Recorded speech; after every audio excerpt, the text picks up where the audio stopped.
As the person who made the decision to send Donald Trump onto stage knowing that you had a security situation, has that person been relieved of duty? No, sir, they haven't. Has the person who decided not to pull the former president off of stage when you knew that, in your words, the locals were working a serious security situation, has that person been relieved of duty? Senator Hawley. Thank you, Mr. Chairman. Director Rowe, can you put your first poster, your first demonstrative back up?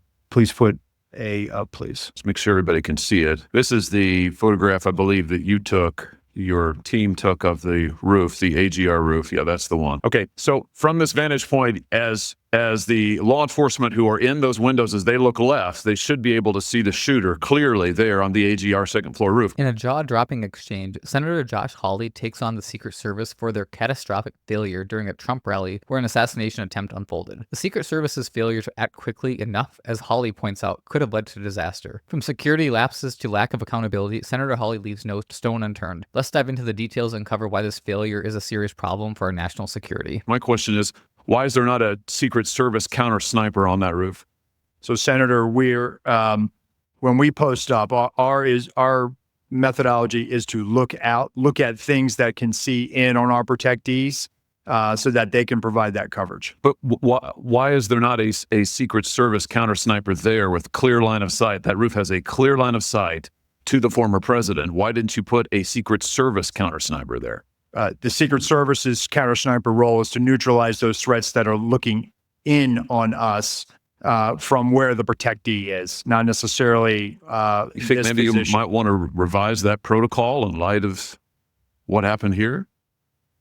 They were protecting the principal, and I think the principal got shot. I understand that, sir. So do you think you might want to revise the protocol? Let me ask you this. Who was the lead site agent who made the decision to leave the AGR building completely outside of the security perimeter? Who was that? Senator, I cannot give you that name. This person is operational. They're still doing investigations. They're still doing protective visits. Have they been relieved of duty? Senator, they have not been relieved of duty. I know their name, by the way. Why have they not been relieved of duty? They are still cooperating, not only being interviewed by the FBI, but also by our Office of Professional Responsibility. And we will let the facts of the mission assurance and any further investigations play out. Isn't the fact that a former president was shot, that a good American is dead, that other Americans were critically wounded, isn't that enough mission failure for you to say that the person who decided that building should not be in the security perimeter probably ought to be stepped down? Senator, I think you're using the word decided, and I think we need to allow the investigation play out to include.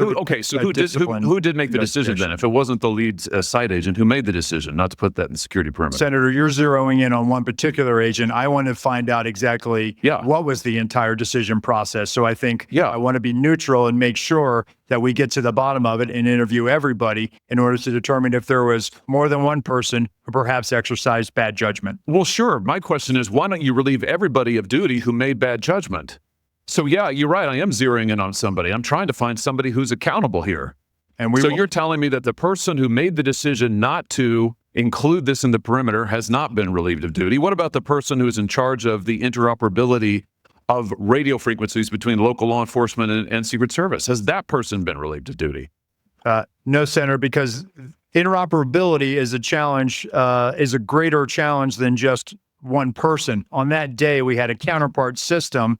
It failed As the person who made the decision to send Donald Trump onto stage knowing that you had a security situation, has that person been relieved of duty? No, sir, they haven't. Has the person who decided not to pull the former president off of stage when you knew that, in your words, the locals were working a serious security situation, has that person been relieved of duty? The person who made the call to send Trump on stage, despite knowing there was a security risk, has not been relieved of duty. And the person who did not pull him off when things started heating up has not been held accountable either. These decisions should have consequences, especially when it involves the safety of a former president. This lack of accountability is just baffling. How can anyone trust the system if people are not held responsible for obvious failures like this? No, sir. Again, I refer you back to my original answer that we are investigating this through a mission assurance.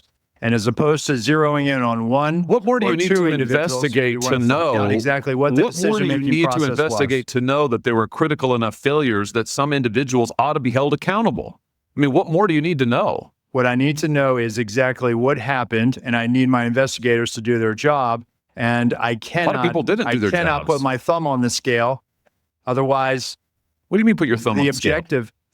You're asking me, Senator, to completely make a rush to judgment about somebody failing. I acknowledge this was a failure of the Is it not prima facie that somebody has failed? A former president was shot. Sir, this could have been our Texas school book depository. I have lost sleep over that for the last 17 days. Then just like you have. Somebody to hold them accountable. I will tell you, Senator, that I will not rush to judgment, that people will be held accountable, and I will do so with integrity and not rush to judgment and put people unfairly persecuted.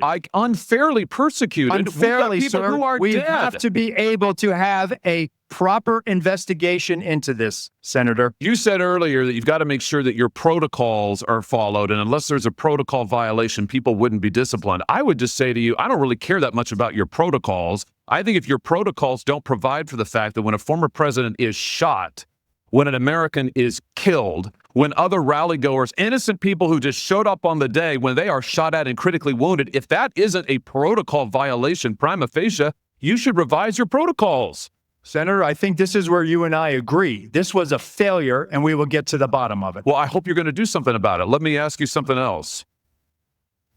The Real Clear Politics reports this morning that you were directly involved in denying additional security resources and personnel, including counter snipers, not just to this event, but over the last 2 years, that President Trump's team repeatedly asked for these additional resources, and you personally were involved in denying them. Is that true? Senator, as I stated earlier, that is not true. So you never denied any resources to former President Trump's team?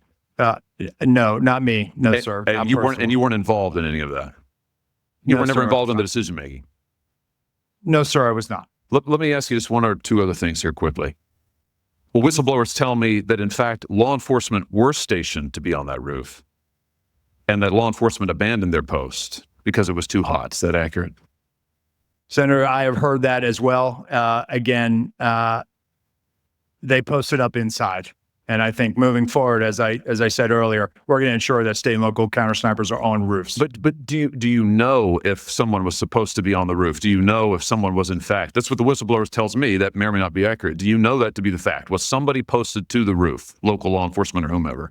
I do not know that to be a fact. Well, can I ask you why you don't know that? Again, Senator, we are looking at this, and they should have been on that roof. And the fact that they were in the building is something that I'm still trying to understand. I just want to express my frustration, Director, that 17 days or whatever it's been, that whistleblowers are telling us more than you are, and you don't know. You haven't ascertained if there was supposed to be law enforcement on the roof. At the end of the day, this is not just a failure of protocols. This is a massive breach of trust. The Secret Service failed to protect the former president, and it is clear the people need to be held accountable. Senator Hawley is right to demand answers, and we should all be asking, how many more failures like this are we going to tolerate? Thanks for watching. If you enjoyed this, make sure to like, comment, and subscribe for more bold and unapologetic content.